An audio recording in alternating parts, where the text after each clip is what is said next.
Hi there, and welcome to this week's episode of the Australian Small Business Show. Matt, how are you? Great, Christy Lee. How are you today? I'm super well. Before we get into the episode, I'm reminding myself we have a waitlist open for the Australian Small Business Club, and we would love you to join it. And I keep forgetting to mention it. So, note to self, mention this first on the podcast. Yeah, great. Thank you, Christy Lee. Thanks for remembering. Yeah. Yeah, it's a community we're building. It's something that I've been seeking for many years in terms of having fellow small business owners to confide in, get tips from, hear war stories, celebrate successes. So if that's you as well, head to the website www.theaustraliansmallbusinessshow.com.au and join the waitlist. Yeah, exactly. We're building a community of like-minded business owners who are looking for connection, who are looking to be able to have conversations about running businesses with other people that actually get it, share, your wins and your losses, Yeah. and, have a really safe place to go. It's not a course, it's not a, you know, curriculum-based thing. It is a place for connecting with other business owners. So like Matt said, head over to the australiansmallbusinessshow.com.au. There's a button right there on the homepage. Join the waitlist. If you're on the waitlist, not only will you be the first to know when we open, but you'll get an extra special gift if you join from the waitlist. So Awesome. that is our housekeeping out of the way. What are we talking about today, Matt? Today we're following up last week's episode, Hmm. which is all about public relations for your business and the importance of it, and some guide and some tips to do it. And today I want to talk about business awards. Yeah, so last week we had Erin Huckle from Chuckle Communications join us. It was a great episode. So if you've missed it after you listen to this one, head back and have a listen. And we were talking about the importance of PR for small business. And one of the ways you can get PR is by entering and winning business awards. And we wanted to pick up on that concept today and talk more about should you be entering business awards? If you're going to enter them, what type of awards, what do you need to think about? And we're going to share our experience in terms of entering business awards, Yep. winning business awards. Both of our businesses have won awards, and what we learned along the way. Maybe, yeah, but the good, bad, and the ugly A little bit. of business awards and Yeah. what to look for. Look, we've both over the last 20 years been involved. Probably we're not so involved now, and I'll get to that as to why Hmm. I'm not. But back in the day, we used to enter business awards, and both of us got a lot out of it in terms of PR and ongoing relationships, networking, and things like that. So I think it's a really good exercise if you do it right. Yeah, absolutely. So, I mean, the first question to answer is should you be considering entering business awards for your small business? And I think the answer has to be it's something, yes, it has to be something that is on your radar at some point in your business because it is great PR, but you get lots of other benefits out of it, right? You do. It's credibility, right? So you get third party credibility, and look, you've got to pick the right awards too, I think. Yes. And there's a caveat here that, we've all got the emails saying, you know, we want to put you on the list for an award for, greatest HR provider in the world. Yeah. And you know that there's no credibility there, right? So, and No, I and I look get at that. those emails every week, and they come with a caveat of it's $2,000 to enter. You're going to be named in the top 10 female leaders of, in Australia or in the world or whatever. And you pay the $2,000 for advertising, and we'll give you that Exactly. listing. And I, I'm not a fan. I don't Yeah. want to pay to play. Yeah, look, my industry, the self-managed super fund industry right now feels a little bit like that. So it's It's the very much same. like that. Yeah, It's there's I can there's say like it. there's 100 different awards every year, and it's the same businesses entering, it's the same businesses winning. And it's the And it, same businesses just patting each other on the back. There's no yeah, customer facing component to it. There's no recognizing the and, clients and the cut. It's bonkers. and oddly enough, it's the same businesses that are advertising through that place That that particular publication that happened that to win that seems to win. publications So award. I think one of the things that I think when you're looking at it, and we went through the Chamber of Commerce awards, and then the reason Hmm. why I did those back in the day Hmm. was because it was lots of hoops to jump through. And I think that's a really good thing to look for if it's a business award that you have to actually put thought to, Mm. put things together and get your story to them and your financials and all this kind of stuff, then I think there's legitimacy there. So, and with that comes the credibility. So having somebody like, say, the Chamber of Commerce, I think, I don't, Hmm. telling you that you're the best business in New South Wales, Hmm. for example, Yep. um, carries a bit of weight because you've had to go through quite a few different things, your local chamber, the next thing. And I think when I went through that process and the business was Business of the Year in New South Congratulations. Wales, um, it felt good. And I was proud to put it on the website. I was proud to put it on the email that we won it. And because it was credible. Exactly. And those, every state and territory has that kind of pathway. It's your state or territory based business chamber. And I've got a client going through it in another state at the moment. And, they've had to not only submit all the info, and I think that is part of the credibility piece of those types of awards that are requiring you to put in an application. The application's got to have merit behind it. You've got to be able to demonstrate what you're claiming.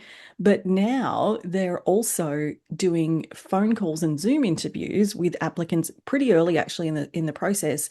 And I think this is in part because of the impact AI would be having on those application processes. So Sure. they're looking at the business owner can talk to the results that they've mentioned in their application, that they are a real human, that they are running a real business with real people.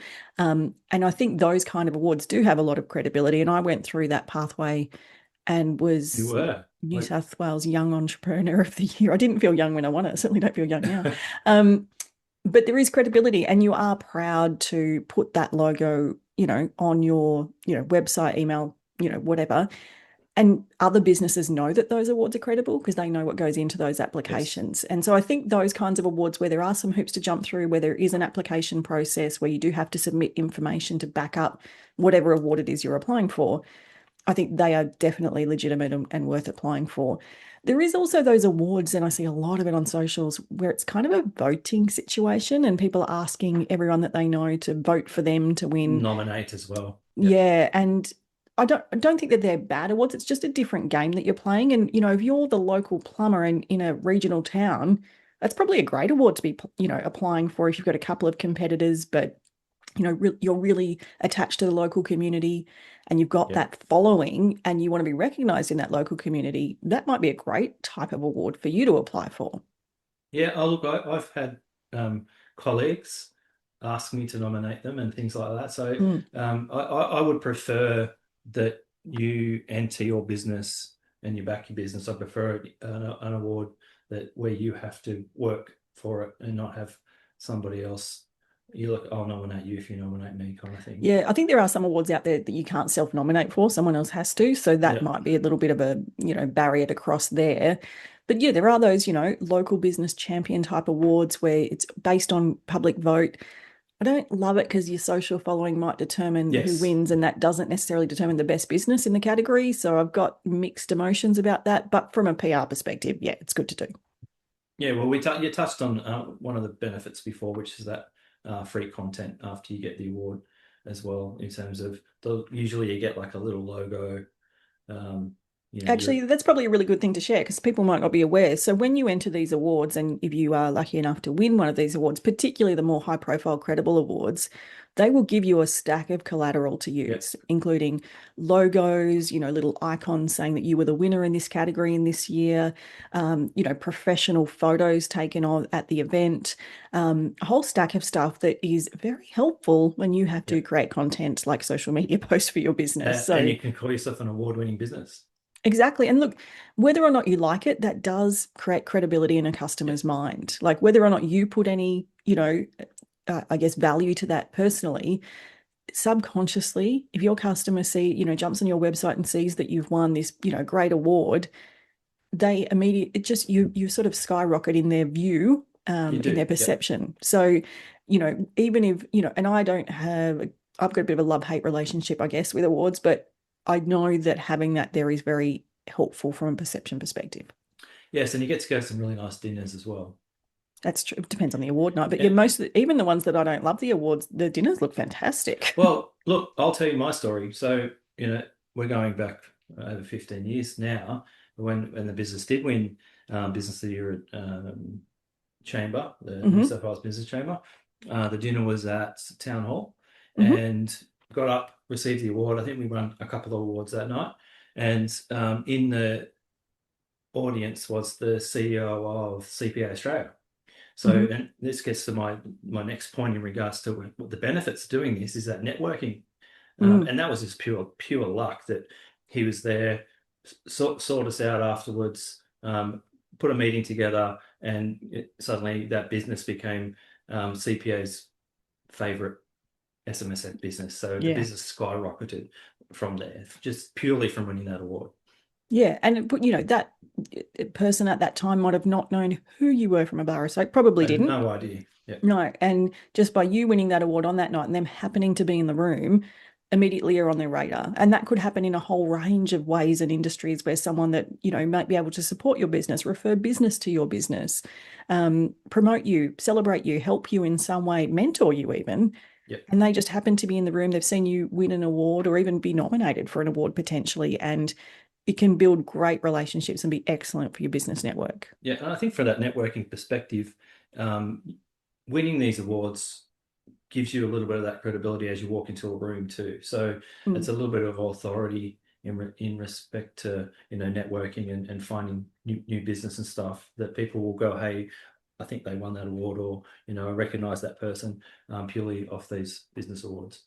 Yeah, exactly. And look, you do have to put yourself out there to apply for these awards. So that does take some courage. And, if you win, you've got to get up on stage and do a little speech quite often. And some people are a bit uncomfortable with that. But I would encourage you not to let that be the thing that stops you from applying. There'll be ways through that process and ways to manage that. You might take a team member on stage with you, or, there's lots of options that you can, if that's your barrier, there's ways through that for sure.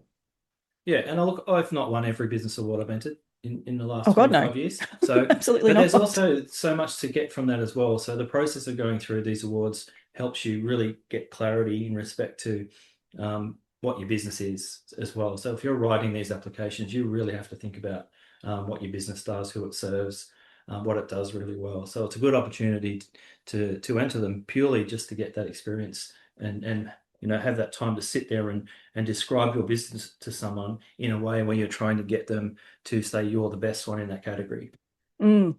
Actually, you make a really good point there. Even doing the application, if you never submit it, would be an excellent learning experience, particularly for those types of awards where you've got to submit a whole lot of data and your financials and a lot of things, because it might highlight to you where you've got gaps that you need to work on. Yep, I certainly applied for different awards that I didn't win along the way. And part of the process made me realize, oh, this is an area of my business I need to work on that isn't actually flying right now. And if I want to win these awards, this needs fixing. So if you're like thinking, well, oh, I don't know, just do the application. And then just doing it will yep. show you whether, okay, and put your hat in the ring anyway. But yeah, you do learn a lot from doing the application process. And it can highlight, yes, that I can't articulate what my business does, or there's a problem with my numbers that I need to fix, or whatever the case is.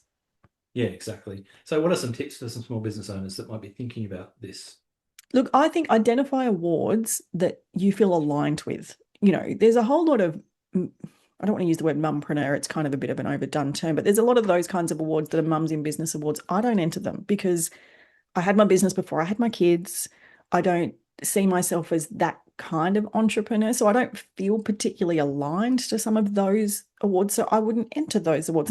And that's Yep. nothing against those awards. They're amazing awards, actually. And people get great benefit out of them. But I just don't personally feel that alignment. So I think you've got to pick awards that you feel aligned with and would be proud to be winning or in a finalist category for. Yep. I remember entering excellence in business ethics one year, and we Right. won that award as well. And I felt very strongly about wanting to win that award. That was a really important value point for me. So I think pick awards that you feel aligned with, and that you feel aligned with the application or the how you get to secure the award. Yeah, I think you've got to you pick the category based on the outcome. So, you're entering these awards to grow your business, right? Um, Yep. and so, with that in mind, I think you need to make sure that you're choosing awards that are going to do that. Mm. Yeah. There's also awards you can enter that are acknowledging your team members as well. And that can be a Yep. good strategy in terms of becoming an employer of choice and being able to attract quality talent. If you're being recognized as a good employer who really develops their team, that can help you secure great people. Yeah, exactly. So, what else can we look at there? So, getting the submission right, making sure that you've got the evidence to back it, you're not just making stuff up. Because Yep. I think you'll find if you're heading down a legitimate um, business award they'll know as soon as they start reading your application whether it's real or not. Yeah, and I would hope, and I know this hasn't always been the case, but I would hope they're doing their checks to make sure that what people are saying is true, and that there's no falsities on those applications. So, yeah, you need to spend some time on these applications, and I would not, I repeat, not be getting AI to write them. It's a little bit like I think back to the grants episode we did, and I think it's really understanding what the criteria are, um, Hmm. and making sure that um, your application for that award meets that criteria. It answers all the questions that they're after as well. Yeah, yeah. It sounds really simple, but answering the question, like make it easy for whoever's assessing the application to say, yeah, this person belongs in the mix here.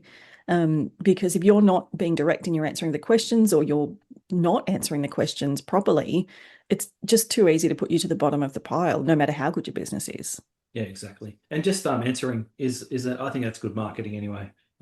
Becoming a finalist, whatever the process is, make sure that as soon as that happens, you're on it, you're using it for your marketing and all that kind of stuff. Because that's that's a good outcome anyway, making the finals for Of any course. kind of thing. So we see a lot of that on LinkedIn as well. That you still get a lot of good PR from making your finals. And you can absolutely use that we are a finalist in your marketing, in your reach, in your socials. Like being a finalist is also great. But yeah, enter the award, go to the function, the dinner, whatever it is. You'll be able to see who's in the room, who's winning. It's a bit of market research in that sense as well.